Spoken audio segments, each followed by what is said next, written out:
Salut, dans cette vidéo, on va essayer de comprendre comment développer son agent IA sur Make. Je fais cette vidéo parce que c'est vrai que j'ai eu personnellement des difficultés à comprendre la mécanique de développement d'agent IA sur Make. Elle n'est pas forcément très évidente et pas forcément très intuitive, je trouve. En fait, le problème, c'est que Make a tellement voulu simplifier la création d'agents IA que c'est devenu presque trop simple et donc ambigu lors de la création. Mais à la fin de cette vidéo, tu vas enfin comprendre comment bien créer ton agent IA Make. Donc Make, pour ceux qui ne le savent pas, en 30 secondes, c'est un outil de no-code. Il en existe plusieurs, notamment N8N. Ces outils sont des outils de no-code, c'est-à-dire qu'on n'est pas obligé de coder du code pour les faire fonctionner. C'est vraiment adapté aux personnes qui sont très à l'aise avec les outils digitaux, mais qui n'ont pas forcément d'expérience de développeur. Avec Make, vous allez pouvoir créer des applications, des automatisations et des workflows pour vous, mais aussi pour vos clients. Parce que oui, vous pouvez vendre ces automatisations comme de la prestation intellectuelle à des clients. Maintenant que tu connais Make.com, il va falloir se poser la question de c'est quoi un agent IA. Alors, un agent IA, ça se configure en 3 étapes sur Make. La première étape, ça va être de comprendre ce que c'est le système message. Le système message, finalement, c'est un prompt que tu vas donner à l'IA, et donc c'est une instruction finalement qui va permettre à l'IA de garantir une sorte d'harmonisation de réponse. Cette instruction, elle va permettre à l'IA de comprendre son rôle en tant que modèle. Qu'est-ce que l'IA doit faire et comment elle doit le faire. Par exemple ici, on va dire à l'IA, vous êtes Victor Hugo, répondez à cette question dans son style littéraire. Ce système message va donc cantonner l'IA, en tout cas essayer, à une instruction assez précise en lui disant que l'IA, elle est Victor Hugo et qu'elle doit répondre apparemment à une question dans son style littéraire, celui de Victor Hugo. La deuxième partie très importante lorsque vous configurez des agents IA, c'est le user message. Le user message, c'est le message que l'utilisateur va envoyer à cet agent IA. Donc le message qu'envoie l'utilisateur à l'IA, c'est décrivez la beauté de la nature. Et donc là, logiquement, l'IA va apporter une réponse basée sur son système message et l'intention du user message. Enfin, dans Make, il existe aussi les tools. Et c'est les tools qui permettent vraiment à l'IA de devenir ce qu'on appelle un agent. Imaginez les tools comme une sorte de boîte à outils. L'objectif, ça va être de donner tout un tas d'outils à votre IA pour qu'elle puisse les sélectionner par elle-même en fonction du besoin et du cas donné. Concrètement, une IA peut devenir agent IA si elle a la capacité d'utiliser un tool qui va permettre d'envoyer un mail, par exemple. Il peut y avoir une multitude d'outils. Là, ça va être à vous et votre créativité de créer le bon outil pour votre IA afin qu'elle devienne ce qu'on appelle un agent IA. Et ce qui est un peu compliqué à comprendre sur Make, je trouve, c'est cette notion de tool. Elle n'est pas très claire en fait. Et en fait, il faut créer les tools comme on crée des scénarios. Il y a pas de distinction entre les deux. Un scénario, c'est un scénario, mais ça peut aussi devenir un tool. Et il n'y a pas de distinction entre les deux. Ce qui pour moi pose un peu un problème de compréhension. Bon, maintenant, supposons que tu as envie de te lancer, il faut absolument que tu aies une API key, une clé API. Très souvent, ces modèles sont payants et c'est leur business model, mais il en existe des gratuits, notamment celui de Google avec Gemini. Donc je t'invite à regarder les commentaires, je vais mis un étape par étape pour avoir une API key gratuite avec Gemini. Afin de bien comprendre comment le schéma se structure, je vous propose d'aller directement voir la grid. C'est un peu la nouvelle visualisation d'architecture finalement dans Make. Et ça va vous permettre de comprendre comment les choses fonctionnent. Donc concrètement, j'ai un dossier qui s'appelle Agent IA. Ce dossier, il comporte un scénario qu'on voit ici. Ce scénario, il commence par un webhook qui détecte toutes les modifications dans mon Google Sheet et ce webhook va activer l'agent IA. Et ce qui est intéressant de comprendre, c'est bien la logique avec cet agent IA. L'agent IA qui se retrouve dans ce scénario, et ben en fait, on le revoit ici dans la partie Tools. Il existe donc un pont entre ce scénario et ce groupe ici Tools, et dès que je zoome un peu plus dessus, on comprend mieux que finalement il y a un tool qui parle de get HTML page, enfin, qui va apparemment chercher une page. Il y a un autre tool qui lui parle d'ajouter une entreprise dans le CRM en tant que prospect apparemment. Et puis il y a un autre tool qui parle de vérification, savoir si l'entreprise elle est connue. Ces tools eux-mêmes sont finalement des scénarios. Et ces scénarios, on voit bien qu'ils ont des propres flux de données.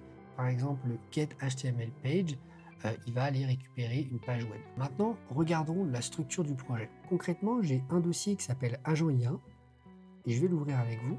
Comme ça, vous allez pouvoir le voir. Une fois qu'un changement a lieu, et si un changement a lieu, alors la donnée va transiter dans le module agent IA et on va aller sélectionner ici l'agent IA adapté qui s'appelle résumer un site internet en 5 lignes.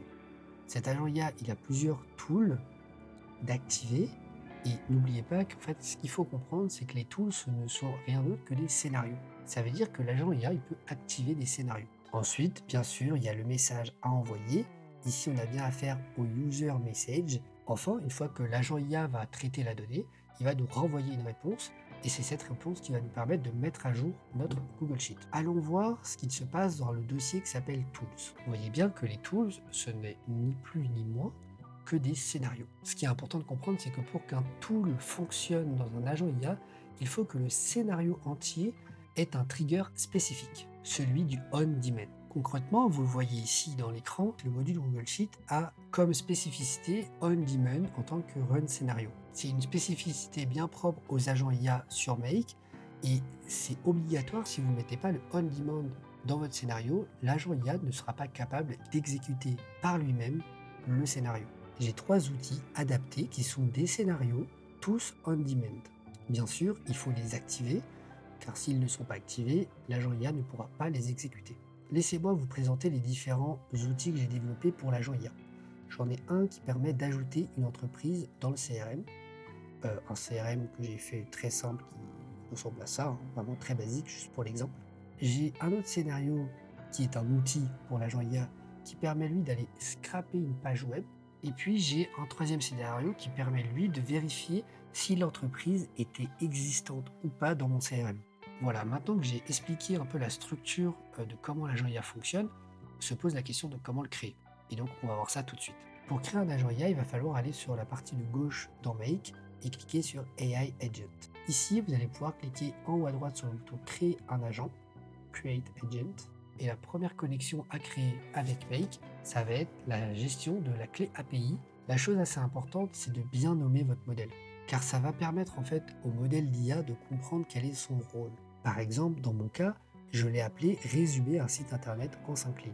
Une fois que vous avez rempli toutes ces données, vous allez pouvoir aussi choisir votre modèle d'IA. Parce que par exemple, si vous prenez du OpenAI, du Mistral, ici vous allez avoir des valeurs qui sont différentes et c'est normal. Enfin, bien évidemment, vous allez devoir mettre un système prompt et spécifier à l'agent finalement qui il est, quel est son rôle, quel est son objectif. C'est des étapes clés qui sont vraiment très importantes pour le bon fonctionnement de votre modèle d'agent IA. Laissez-moi vous expliquer celui que j'ai fait pour y aller pas à pas et vous expliquer la démarche. Donc le système prompt, on a vu ce que c'était. Et ici, il est assez complet. Et ce qui est intéressant avec Make, c'est que vous avez un petit bouton ici, Improve, qui vous permet en fait d'améliorer votre système prompt. Typiquement, moi, dans mon cas, je lui ai dit que c'était un agent IA et son rôle, c'est de résumer l'activité principale d'un site internet en 5 lignes maximum. Avant de résumer le site internet, il doit vérifier si l'entreprise existe dans le CRM en utilisant le tool vérification entreprise. Le système prompt, il est très important parce que vous allez devoir donc expliquer à l'IA quel est son rôle, mais aussi lui expliquer dans quel cas utiliser les différents tools. Par exemple, ici je vais lui dire qu'avant de résumer le site, il doit vérifier si l'entreprise existe dans le CRM. Donc il va utiliser le premier tool qui va lui permettre de vérifier si l'entreprise existe dans le CRM. Si l'entreprise n'existe pas, alors il va utiliser un deuxième tool qui s'appelle Ajoute entreprise CRM prospect. Et ça va permettre d'ajouter l'entreprise dans le CRM. Et enfin, il va aussi pouvoir accéder au site internet du prospect en utilisant le tool Get HTML Page. Voilà, vous voyez bien que cette étape est assez importante pour clarifier comment l'agent IA doit utiliser ses propres outils, mais aussi atteindre son objectif. Vers le bas, vous voyez donc le System Tools. Ici, on voit bien les 3 scénarios qu'on a vus précédemment, vous devriez les reconnaître. On voit bien qu'ils sont actifs. Chacun de ces scénarios sont donc des tools, des outils. Il y a une étape maintenant très importante à comprendre, c'est que lorsque vous allez ajouter un scénario et donc un outil à votre agent IA, vous allez devoir l'accompagner d'une description. Et là, par exemple, pour l'outil /scénario vérification entreprise, j'ai une description qui permet à l'agent IA de bien comprendre l'objectif. Je lui dis, utilise ce scénario pour vérifier si l'entreprise est dans le CRM. Et puis enfin, le dernier scénario, je dis à l'agent IA qu'il doit utiliser ce tool avec une URL HTTP pour récupérer la page HTML d'un site internet. Donc sur la partie de droite, vous pouvez voir aussi un chat qui s'appelle Testing and Training et vous allez pouvoir discuter avec votre agent IA en live. Typiquement ici, je vais lui envoyer mon site internet. On voit ici que dans mon CRM Google Sheet, j'ai absolument rien. Donc ce que je vais faire, c'est envoyer le lien de mon site internet. L'agent IA, il est en train de réfléchir et on voit qu'il exécute des scénarios. Donc le premier scénario qu'il a exécuté, donc le premier outil, c'est de vérifier si l'entreprise existe. Donc apparemment, l'output nous dit que l'entreprise APRS Conseil n'est pas une entreprise référencée dans mon CRM. Donc une fois qu'il a vu que l'entreprise n'était pas existante, il s'est dit qu'il allait exécuter le scénario qui s'appelle ajouter entreprise CRM prospect. Et donc là, concrètement, il a ajouté l'entreprise APRS Conseil dans le fichier CRM. Et enfin, le dernier scénario exécuté par l'agent IA, c'est le get HTML page où il est allé regarder finalement la page d'accueil de ce site internet. Vous voyez bien qu'il a pu faire 3 actions à la fois. Il a vérifié si l'entreprise existait dans ma base de données. Il a vu qu'elle n'existait pas, donc il l'a ajoutée. Et puis, il a fait un résumé de l'activité de l'entreprise par le biais du site internet. On voit bien ici dans ma petite base de données Google Sheet qu'il y a bien maintenant l'entreprise APRS Conseil en état prospect. Voilà, le but de cette vidéo n'était pas de faire un pas à pas, mais plutôt une analyse point par point de détails qui me paraissent essentiels pour commencer à créer son premier agent IA.